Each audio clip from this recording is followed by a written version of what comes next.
Hi guys, it's Addie and Kenzie from Florida Parks After Dark. In honor of World Princess Week, today we are going to be reading a Disney classic, Cinderella. Woohoo! And this is one of the most beautiful pop-up books I've ever seen. And so I really hope you enjoy this. This is such a beautiful version of the story. All right, here we go. Let's begin.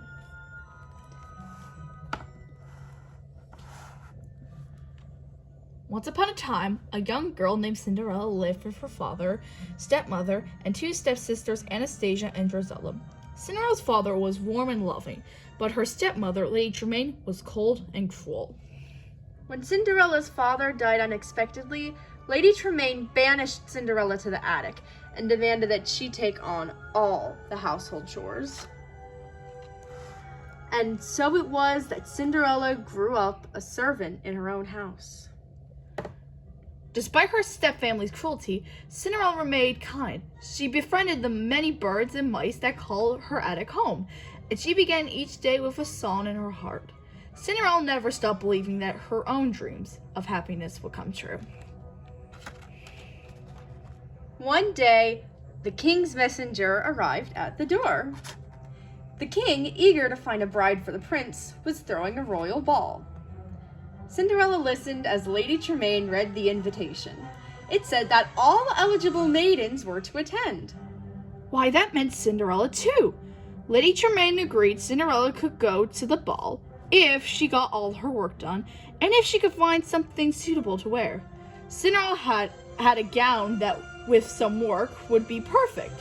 She was eager to get started to fix the gown, but Lady Tremaine had other plans for Cinderella.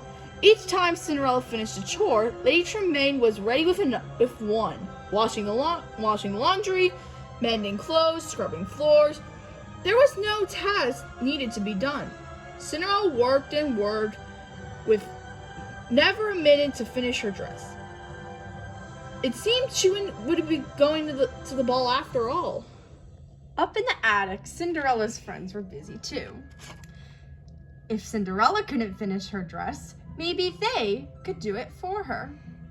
That evening, Cinderella returned to the attic to find a wonderful surprise. Her gown was finished, and it was just as she'd imagined. Cinderella dressed quickly and raced downstairs to join her family. But when her stepsisters saw her, they flew into a rage, tearing her dress and leaving it in tatters.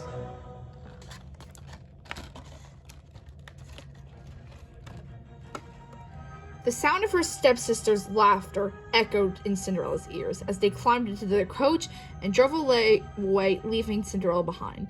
Cinderella had never been so sure this would be the night her dreams came true, that the prince would see her and whisk her away from her life with Lady Tremaine. But who could love a girl in rags?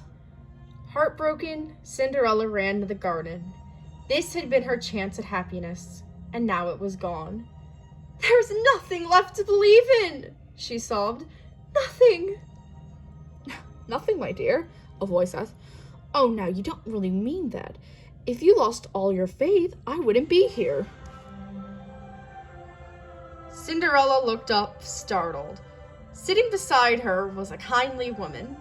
The woman was Cinderella's fairy godmother, and she had come to make sure Cinderella's dreams came true. Cinderella watched in awe as her fairy godmother flicked her wand and transformed a pumpkin into an elegant coach. With another wish, she turned Cinderella's mouse friends into horses, her horse Major into a coachman, and her dog Bruno into a footman.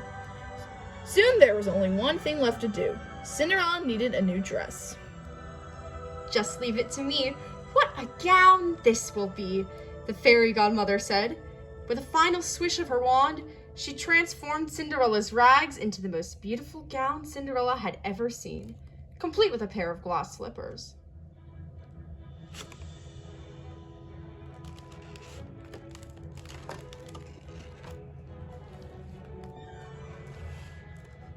Cinderella couldn't believe it.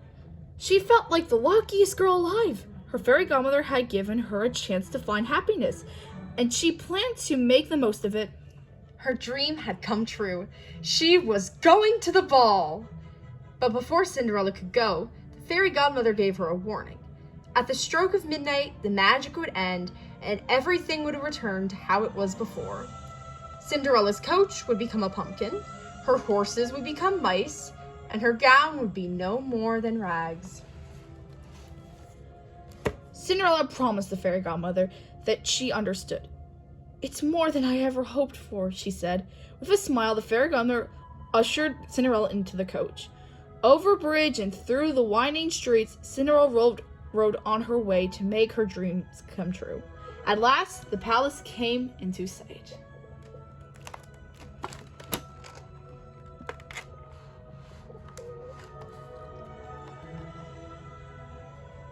At the palace, a bored prince watched as maiden after maiden stepped forward to meet him. Not a single one of them captured his interest. The king watched from above, growing frustrated. Surely there must be someone here who would make a suitable wife.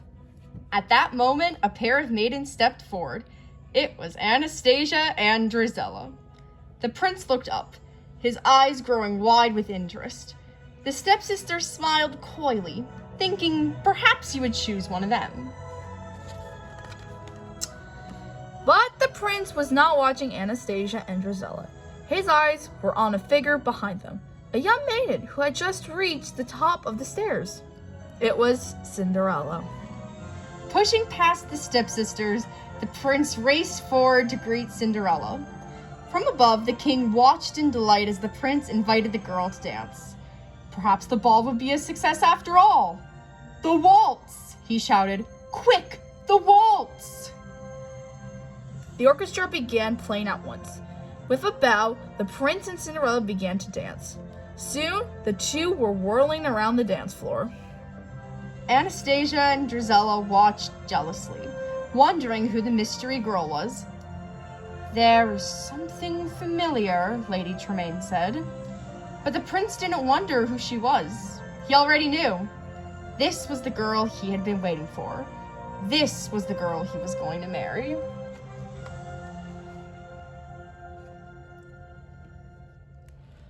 All night, Cinderella and the prince danced and strolled the gardens together. Soon, the two were falling in love. Suddenly, the clock began to chime. Cinderella gasped. It was nearly midnight. She had to leave before the spell was broken. "Goodbye," Cinderella called to the prince as she ran back to her coach. The prince chased after her, but Cinderella hurried down the steps and into her waiting carriage. Devastated, the prince watched her go. He hadn't even learned her name. How would he ever find her? Then he saw it. Left behind on the stairs was a single glass slipper.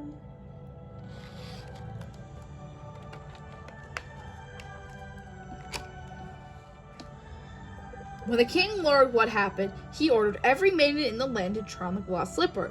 The ones whose foot it fit would be the prince's bride. But Lady Tremaine had realized the truth. She locked Cinderella away, determined to make the shoe fit one of her daughter's feet instead. Try as they might, Anastasia and Drizella couldn't make the shoe fit. The Grand Duke was about to leave when Cinderella appeared. Her animal friends had freed her. Furious, Lady Tremaine bumped into the footman. The glass slipper fell from his hands and shattered. But it did not matter. Reaching into her pocket, Cinderella withdrew a small item. It was the other glass slipper. The Grand Duke was delighted. Taking the shoe gently from Cinderella's hands, he slipped it onto her foot. The slipper was a perfect fit. He had found the prince's true love after all.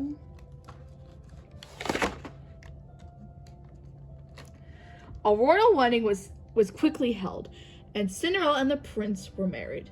Cinderella's dreams had come true at last. From then on, she was a princess, and she and her prince lived happily ever after. All right, the end. And I cannot get this to shut. Oh, there we go. Yes, oh my gosh, weren't those pop-up illustrations beautiful? Gorgeous. What a classic Disney story. Now, as always, remember to subscribe to our channel if you want to hear more stories like this. Click the bell on the top of the clock tower. When you want to be notified when we post new videos. Like this video. Tell us in the comments what you would like to see. And as always, have a magical day or night or whatever it may be. Bippity boppity bye!